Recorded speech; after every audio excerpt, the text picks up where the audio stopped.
the most common problem dog owners face is out on the walk. There's a good reason for this, because if the dog believes he is the leader, the decision maker, he believes it's his position to be at the front of the pack. And this is why you'll see dog owners getting pulled everywhere by their dogs.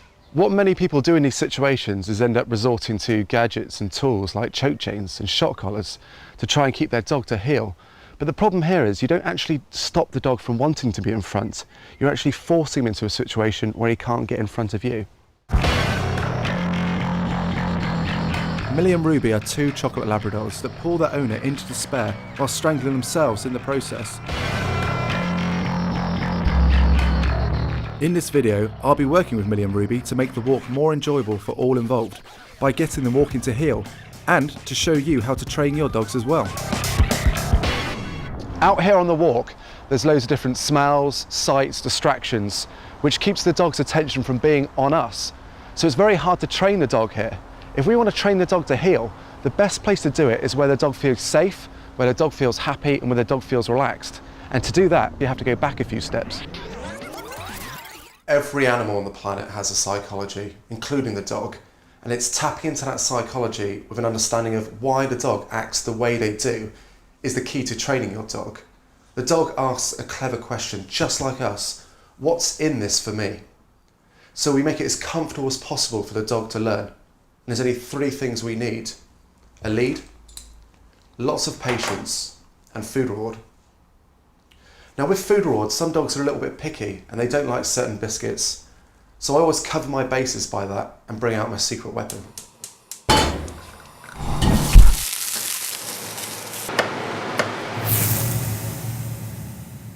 Stage one is picking up the lead and then calling the dog to you. What will happen a lot of the times here, the dog will not actually come to you, which is quite ridiculous then actually taking the dog out for a walk. Because if the dog's not listening to you in the house, it's not going to listen to you outside. So with stage one, we pick up the lead and we call the dog over. If the dog becomes a little bit overexcited, we'd put the lead back down again. The reason for this is, if we can't keep the dog in a calm state, we don't want to move on to stage two. A lot of owners don't realise this. They put the leads on and go straight outside, and because of that, they haven't actually identified the problems earlier on. So we're going to try this with Millie now. I'm going to call Millie over to me and try and put the lead on. Millie, come.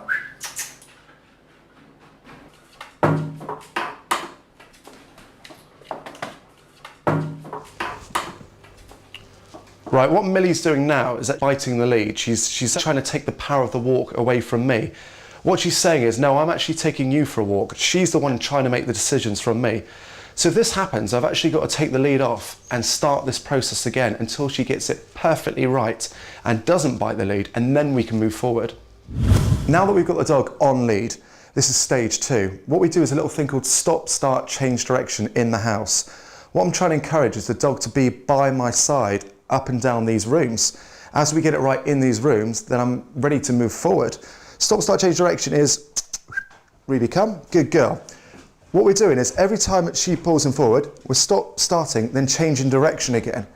Every time she gets it right, we're encouraging with food reward and praise. Good girl. Good girl. Very good, Ruby.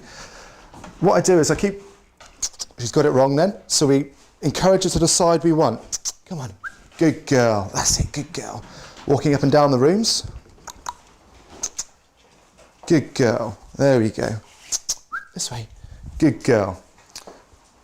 And coming back down again. Food reward every time she gets it right. Good girl. There we go.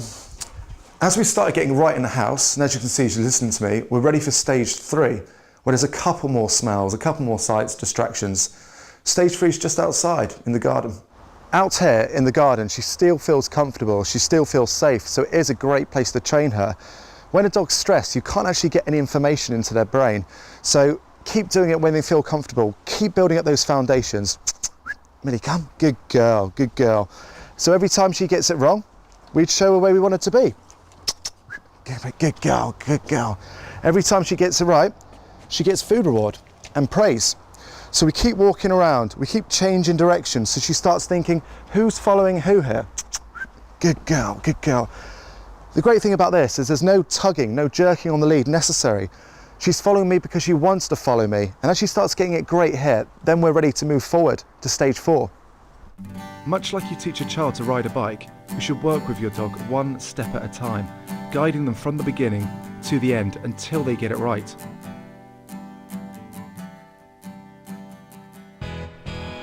Walking out the door is when Millie and Ruby really test me.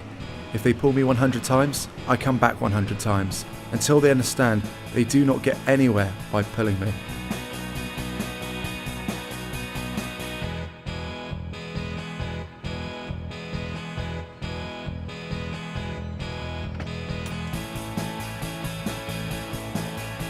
As we progress, Millie questions me, and I answer her the same way by coming back, and she loses ground.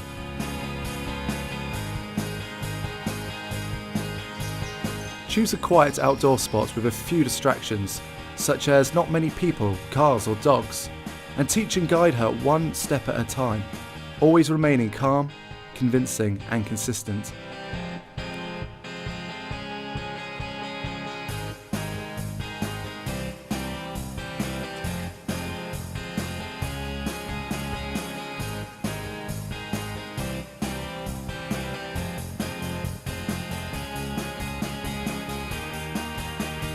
As you progress and the dog is learning to heel, find a quiet place like a residential area, which will have a few more distractions.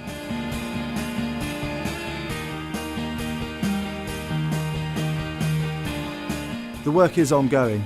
Keep going, keep it up. If you do come across other dogs, keep a reasonable distance so that you can focus on the task in hand.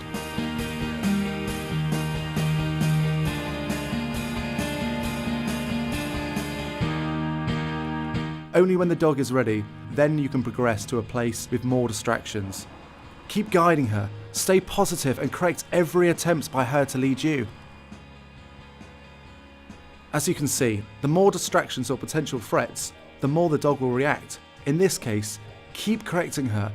If your dog appears anxious, then go back to a place where you both feel comfortable and progress again from there. Keep working with your dog until your dog feels safe and accepts you as the leader. Remember to teach your dog when you can dedicate quality time to the task. It will not be easy, for example, if you're trying to take them for a walk and you're in a hurry. The more rushed that you are, the less time you're likely to have to offer attention to detail. If you haven't got time, wait for a time you do. As you start to make progress with each individual dog, and the dog becomes less distracted at all the smells, sights and distractions out on the walk, and they're staying to you by a heel, it's then time to introduce the second dog and then work through the stages from the beginning again.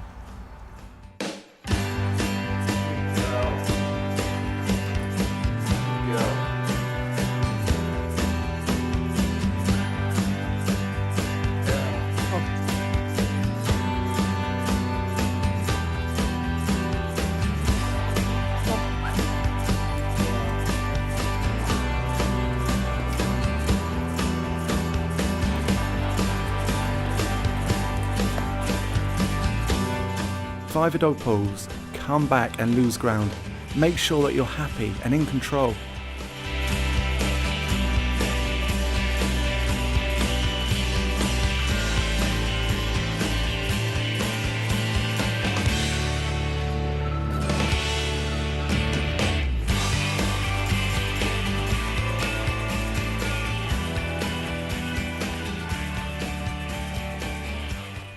Finally, when you've gone through all the stages and the dogs have elected you leader by their own free will, you'll find they'll start following you wherever you want to go. When there's other distractions around, the dogs will look to you as leader. If you concentrate on this process and take your time, you'll realise it does work. You don't have to shout or get aggressive or use choke chains or shock collars. That's the amazing thing about this. And if you put it into place and take your time, you'll see the dogs will follow you wherever you want to go.